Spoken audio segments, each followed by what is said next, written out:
Tom, why wouldn't you let us go on any magical Christmas adventures? Because I have no eyes. You know the drill by now. This is 10 things that you might not know about Eddsworld, Part 3. Some of these facts are more well known than others, and if you're the type of person who follows this channel closely, then I'm sure that you are familiar with many of them. But if you stick around until the very end, then you may just learn something new.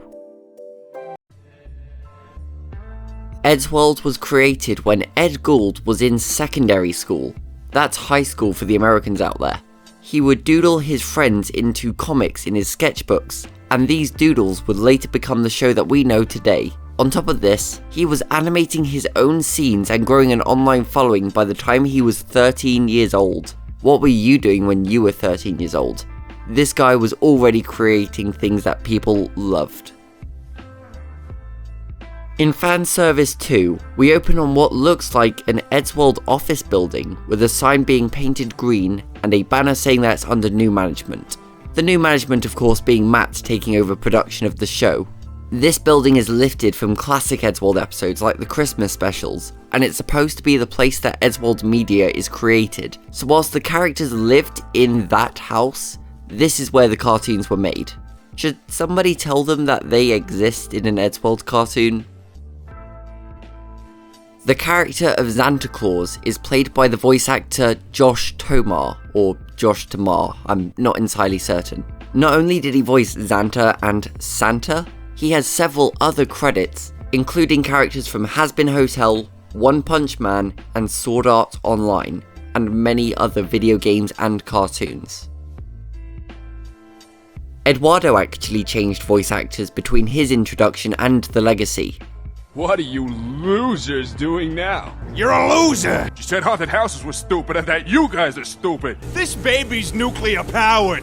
He was originally voiced by Chris O'Neill, better known as Oni Place, who was discovered after he animated something that Ed Gould found funny. He was later replaced by Brock Baker, who did a pretty great job of imitating him if you ask me.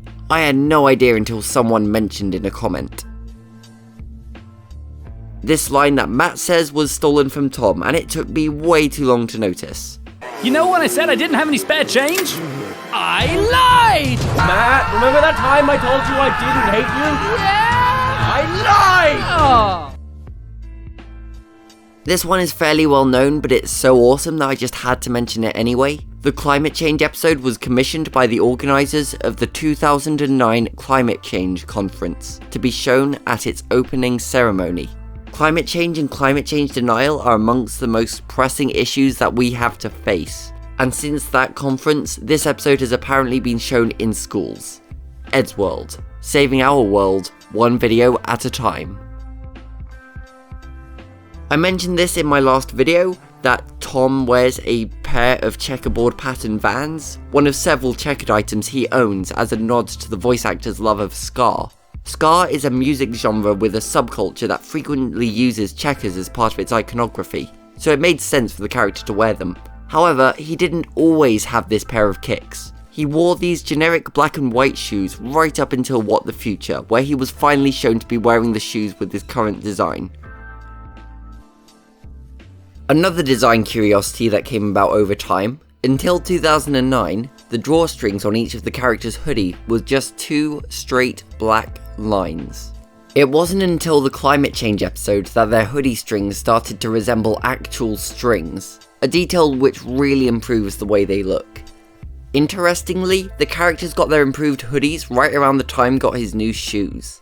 Tom might have been wearing his new shoes when everyone else was wearing their new hoodies, we just didn't see his feet until What the Future.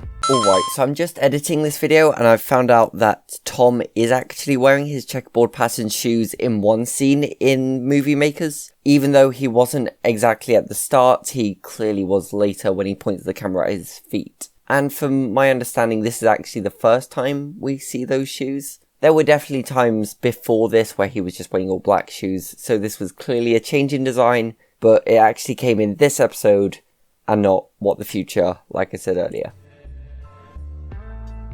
The little tune at the beginning of every episode is absolutely timeless, a short, satisfying sound that sets the mood for every single episode. Well, believe it or not, the conception of this iconic melody basically came about as an accident. Who came up with the opening thing? I made it up at a bus stop, and then I got home, recorded it, and then gave it to people to compose into a music form. And Tom's one was the one we stuck with.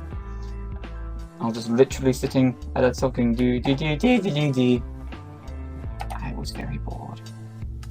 Even though it has strange origins, this jingle has remained unchanged for years, and it's even stuck its way into several music tracks of the show.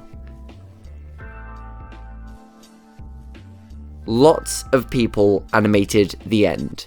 You may have noticed that the animation style shifts between the end part 1 and part 2, but you might not know just how many people were involved. Part 1 and the animatics for part 2 were of course done by Paul Tavoda, whilst part 2 was animated by about 10 different people. That includes Brandon Turner, Greg McMahon, Matt Lay, Jamie Spicer-Lewis, Joshua Palmer, Anthony Price, Ben Smallman, Mark Lavollo, and Billy Crinian. And that's just the basic animation. That doesn't even include the background artist or the cleanup or anything like that. All adding their own little flair whilst remaining completely faithful to the style of Ed Gould. If there are any more facts you think I missed, then watch any of these videos to see if I've already mentioned it, or leave a comment below and I might just include it in the next video.